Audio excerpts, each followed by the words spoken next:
Slippage négatif, vous vouliez acheter à 100, on vous exécute à 95 à l'achat. Donc là, vous dites, ouais, super, je peux acheter 5 points en moins. Pourquoi ? Parce que généralement, vous êtes en train d'acheter un point haut. C'est pour ça qu'on vous exécute si bien. C'est pour ça que l'offer est tant abondante et disponible et à des prix hyper attractifs. Parce que vous êtes en train d'acheter tout en haut.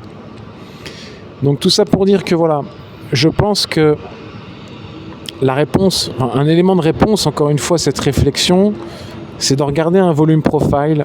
On trace un volume profile d'un point haut vers un point bas, un mouvement de prix, ou d'un point bas, ou d'un point haut vers un point bas. Et on regarde où est-ce que le plus gros du volume est exécuté. Et on voit généralement que c'est à la fin du mouvement. Ce qui nous indique que le début du mouvement se fait avec slippage. Ce qui veut donc dire, ce qui sous-entend que dès qu'on détecte des gros slippages, ça veut dire que les mecs sont dans le bon sens et qu'il y a matière à suivre ce truc. Parce que s'il y a gros slippage, c'est que le market maker est en difficulté. Et s'il est en difficulté, c'est parce qu'il ne peut pas se permettre d'acheter un point haut. Vous voyez ? Lui, le point haut, il le vend. Il ne peut pas se permettre de l'acheter. Donc si c'est très compliqué d'acheter, on revient toujours à ce concept. Si c'est très compliqué d'acheter, c'est que c'est que vous êtes sur un point bas. Si c'est très compliqué de vendre, c'est que vous êtes sur un point haut. Voilà, le market maker, lui, sur un point haut, il va vous donner de la liquidité uniquement pour acheter. Vous voyez ? Il va donner de la liquidité sur un point haut uniquement à l'offre. Donc vous pourrez acheter facilement, il n'y a pas de problème, parce qu'on est sur un point haut. Si vous voulez le vendre, là ça va être compliqué, parce que la liquidité au bid, elle sera minimale. Donc dès qu'il y a quelqu'un qui vend, ça aura un impact d'autant plus fort que si quelqu'un achetait. Parce que la liquidité au bid est drastiquement réduite à ces moments-là. Que ça soit visible ou que ça soit caché, la réalité c'est ça. Donc voilà. La réflexion est toujours ouverte. Moi je suis toujours OP pour entendre tout type d'avis, contradictoire, divergent, convergent ou un peu digressant, peu importe. Mais je pense que c'est important. Je vous ai donné un peu mon feeling et ce sur quoi c'est baqué. Ça me rappelle les vidéos de Kevin Tosh quand il parlait de tout ça il y a 10-15 ans et c'est vrai que où il expliquait très bien pourquoi c'est toujours compliqué de vendre au marché un point haut ou d'acheter au marché un point bas. Justement, parce que si c'est vraiment un point bas que vous voulez l'acheter, vous savez qu'à l'offer, en face, il n'y a pas grand-chose. Parce que c'est un point bas, justement. Et qu'il n'y a aucun market maker qui va prendre le risque de se charger comme un malade en quantité à l'offer si c'est vraiment un point bas. Il ne va pas le vendre. Si c'est un point bas, il va vouloir l'acheter. Vous comprenez ?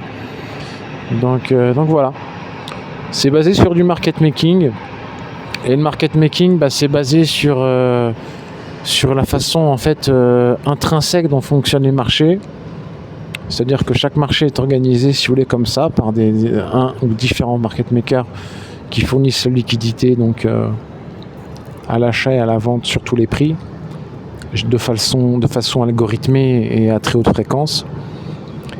Et du coup, pour eux, c'est des activités ultra rentables parce que ils ont plein d'avantages, tout ça on y reviendra. Ils ont aussi des contraintes et des devoirs, bien sûr, mais ils ont quand même beaucoup plus d'avantages qui leur permet finalement de driver les prix en fonction de leur inventaire, tout simplement. En fait, c'est assez en fonction de leur inventaire, ils drivent les prix dans les sens et dans les proportions dans lesquelles ils essaient ils essaient de le faire, tout du moins. Je dis pas que tout est drivé tout le temps à 100%, mais ils essaient quand même de faire les choses en sorte que, en fonction de leur inventaire, voilà, ici il faut amener les prix d'un côté ou dans un autre, dans certaines proportions, ça se fait quand même assez aisément, surtout quand c'est backé par les institutions, légalement et quantitativement, voilà. Vous prenez par exemple BlackRock, la plus grosse institution du monde bancaire, c'est le plus gros market maker du monde. Mais il est sur tous les actifs, il fait le market making de tous les actifs du monde quasiment.